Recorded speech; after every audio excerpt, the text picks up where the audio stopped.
Assalamu alaikum. Welcome to the official YouTube channel of Habras International School.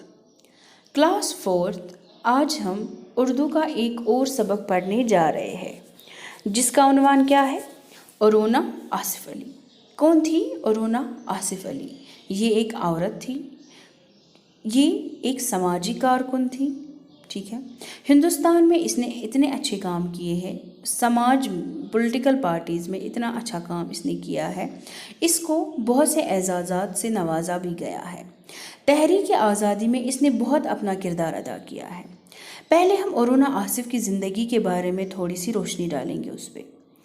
अरूना Asif Ali, जिसका असल नाम अरूना गांगुली था, ये एक हिंदुस्तानी मुअल्लिम यानी इंडियन एजुकेटर, समाजी कारकुन यानी पॉलिटिकल एक्टिविस्ट और नाशिर यानी पब्लिशर थी।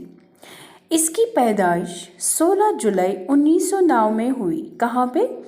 कालका पंजाब। कहाँ पे? कालका पंजाब में। इसकी जो माता पिता थे यानी इसके जो वालिद और वालिदा थी, इनके वालिद का नाम उपेंद्रनाथ गांगुली था और उनकी वालिदा का नाम अंबालिका देवी था। किनकी? अरूना आसिफ अली की। ये जो अरूना आसिफ अली थी, इसका जो इंतकाल हुआ वो हुआ 1996 में 29 जुलाई 1996 में। कहाँ पे? न्यू दिल्ली में। और किस एज में, किस बरस में? 87 बरस में, यानी 87 ईयर्स ओल्ड थी ये जब इसका इंतकाल हो गया। ये जो अरूना आसिफ थी, इसकी अपनी एक पार्टी थी जिसका नाम था कम्युनिस्ट पार्टी ऑफ इंडिया। ये इसी से मुंसलिक थी। कौन? अरूना आसिफ अली। लेकिन इसकी वाबस्तगी, इसकी एफिलिएशन जो थी, वाबस्तगी थी, वो इंडियन नेशनल कांग्रेस के साथ भी थी। किसकी? अरूना आसिफ अली की। कहते ये जो अरूना आसिफ अली थी, ये वो औरत है जिसने तहरीक आज़ादी में मुंबई के एक शहर में, वहाँ पे एक गवालिया टैंक मैदान था, वहाँ पे उसने भारत छोड़ो तहरीक के दौरान यानी क्विट इंडिया मूवमेंट का क्विट इंडिया मूवमेंट की तहरीक के दौरान 1942 यानी 1942 में इंडियन नेशनल कांग्रेस का झंडा लहराया। किसका झंडा लहराया? इंडियन नेशनल कांग्रेस का झंडा लहराया। किसने? अरूना आसिफ अली ने। कैसे? कहते हैं वहाँ पे एक जलसा हो रहा था। एक जलसा हो रहा था तो ये क्या हो गई? ये खड़ी हो गई कुर्सी पे। कौन? अरूना आसिफ अली। और इसने तकरीर की। क्या तकरीर की? तकरीर में इसने कहा कि कांग्रेस ने हिंदुस्तान छोड़ो का नारा दिया है। अंग्रेज़ हुकूमत ने सब बड़े लीडरों को गिरफ्तार कर लिया है। तो हिंदुस्तान बहुत बड़ा मुल्क है, अंग्रेज़ हुकूमत ने लीडरों को गिरफ्तार किया तो क्या हुआ?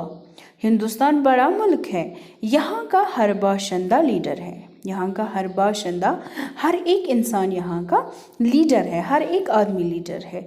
हम अंग्रेज़ों को हिंदुस्तान से चले जाने पर मजबूर करेंगे। ये किसने कहा? अरूना आसिफ अली ने।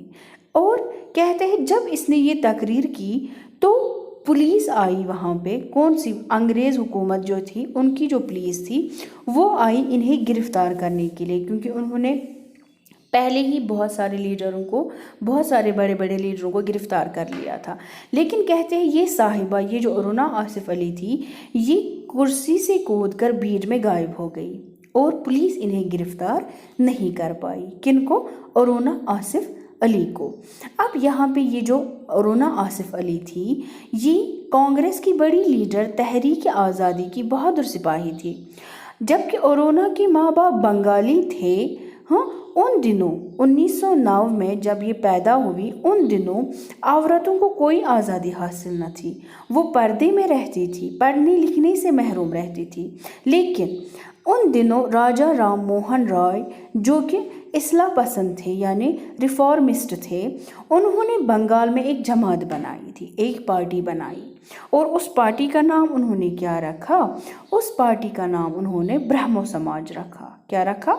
ब्रह्मो समाज। कहते हैं ये रोशन ख्याल लोग थे यानी एनलाइटनड पीपल। ये नहीं मानते थे, ये कहते थे कि क्यों हम अपनी बेटियों को, बहनों को घर में रखेंगे, क्यों इनको पढ़ने से इनको महरूम रखेंगे, क्यों इनकी हम आज़ादी छीन लेंगे, इनको आज़ाद छोड़िए, इनको पढ़ने लिखने दीजिए। इनकी यहाँ औरतों पर पाबंदी न थी, ब्राह्मण समाज में औरतों पर पाबंदी न थी, वो पढ़ लिख सकती थी, मुलाजमत भी कर सकती थी, जॉब कर सकती थी। उनके यहाँ पे औरतों पे कोई भी कदगन नहीं थी, कोई भी इन पे जुल्म या जबर नहीं होता था, इनको आज़ादी हासिल थी। कहते हैं अरुणा के माँ बाप भी ब्रह्मो समाजी थे, वो भी ब्रह्मो समाजी थे, ठीक है। अरुणा जो थी उन्होंने बीए की डिग्री की थी, बैचलर इन आर्ट्स, और कांग्रेस में काम करने लगी। कांग्रेस, इंडियन नेशनल कांग्रेस जो है पार्टी, जो अभी भी है, जिसके प्रेसिडेंट है या राहुल गांधी है, सोनिया गांधी जी है, ठीक है। कहते हैं उन दिनों अरुणा आसिफ अली भी इनके साथ काम करने लगी। किन के साथ? कांग्रेस पार्टी के साथ ये काम करने लगी।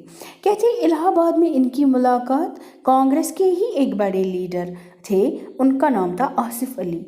उनका नाम क्या था? आसिफ अली। कहते हैं इसी आसिफ अली के साथ अरुणा आसिफ अली की शादी हो गई। जबकि अरुणा आसिफ अली जो थी ये हिंदू थी और आसिफ अली मुसलमान थे। कहते हैं ये जो शादी थी, पहले तो घर वाले इसके खिलाफ थे ऑन रिलीजियस बेसिस। और ये भी कहते हैं, ये भी आपने पढ़ा होगा, ये भी आपने सुना होगा कि ये जो अरुणा आसिफ अली थी, इसके उसके वालिद गुजर चुके थे जब इसकी शादी हो गई। इसने जब शादी कर ली आसिफ अली के साथ, तब इनके पेरेंटल अंकल यानी चाचा जो इनके थे वो इनको उस टाइम पाल पोसते थे। कहते हैं जब अरुणा आसिफ अली ने आसिफ अली के साथ शादी की थी, और आसिफ अली जो थे वो 20 साल बड़े थे। किससे? अरुणा आसिफ अली से। आसिफ अली जो थे, इसके हस्बैंड जो थे, इसके शौहर जो थे, वो इससे कितने बड़े थे? 20 साल बड़े थे। अरुणा आसिफ अली से 20 साल छोटी थी। ये बहुत छोटी थी, 20 साल छोटी थी, ठीक है। जब इसकी शादी किसके साथ हुई? आसिफ अली के साथ। लेकिन घर वालों ने पहले नहीं माना, वो इस रिश्ते के खिलाफ थे। क्यों? क्योंकि वो मुसलमान था, ये हिंदू थी। लेकिन इसने शादी इसके साथ कर ली। किसने? अरुणा आसिफ अली ने। जब अंग्रेज़ हुकूमत ने नमक पर टैक्स लगाया और इसके बनाने पर पाबंदी आयद की, तो गांधी जी ने क्या किया? गांधी जी ने डांडी मार्च निकाला। उसने कहा हम समंदर के पानी से नमक बनाएंगे। इसी डांडी मार्च के दौरान इन्हें, गांधी जी को अपने साथियों समेत गिरफ्तार किया गया। लेकिन कहते हैं अरुणा भी गिरफ्तार हुई, अरुणा आसिफ अली भी गिरफ्तार हुई। लेकिन कहते हैं तहरीक आज़ादी में गिरफ्तार ना हुई, आपने बाहर रहकर काम किया। किसने? अरुणा आसिफ अली ने। कहते हैं ये तहरीक आज़ादी के दौरान गिरफ्तार नहीं हुई, इसने अपना काम बाहर रहकर अच्छे से किया। लेकिन कहते हैं जब इसने ये तकरीर करी थी, जब इसने ये कहा था कि हाँ हिंदुस्तान का हर बाशिंदा लीडर है, इसने जब इंडियन नेशनल कांग्रेस का झंडा लहराया था, तब जब ये गायब हो गई थी, ये अंडरग्राउंड रही थी बहुत सालों तक। लेकिन कहते हैं इसने उस दौरान भी काम किया। आज़ादी मिलने के बाद अरुणा तालीम व तदरीस की बेहतरी के काम में लग गई। जब आज़ाद हो गया हिंदुस्तान 1947 में, यानी 1947, 15 अगस्त 1947 के बाद, आपको पता है इंडिया आज़ाद हुआ, तो कहते हैं इसके बाद इसने तालीम व तदरीस की बेहतरी के काम में लग गई। कहते हैं इसने एजुकेशन सिस्टम ठीक किया, उसको बेहतर बनाने, उसको अच्छा बनाने के लिए इसने बहुत सारा काम किया। कहते हैं हिंदुस्तान में बहुत अच्छे और बड़े समाजी काम करने वालों को मुल्क का सबसे बड़ा एजाज़ भारत रत्न दिया जाता है। अब तक जिन 3 औरतों को भारत रत्न का एजाज़ मिला है वो है श्रीमती इंदिरा गांधी, मदर टेरेसा और अरुणा आसिफ अली। कहते हैं ये जो अवार्ड इसको दिया गया, जो एजाज़ इसको मिला भारत रत्न का अवार्ड, कब मिला इसको? इसके मरने के बाद, यानी पोस्टहॉमसली। क्या कहते हैं उसको? पोस्टहॉमसली, मरने के बाद। कब? 1997 में। कब मिला इसको वो अवार्ड? 1997 में। इसका इंतकाल कब हुआ? 1996। लेकिन अवार्ड इसको कब दिया गया? 1997। किसको? अरुणा आसिफ अली को। क्यों? کیونکہ اس نے ہندوستان میں تحریک آزادی میں اپنا اہم کردار ادا کیا۔ یہ کانگریس میں بھی رہی، یہ کمیونسٹ پارٹی میں بھی رہی، اور جب ہندوستان آزاد ہوا تو اس کے بعد بھی، آزادی کے بعد بھی یہ سماجی کاموں میں جٹی رہی۔ کون؟ ارونا آصف علی۔ امید ہے آپ کو یہ سمجھ آیا ہوگا۔ Thank you for watching.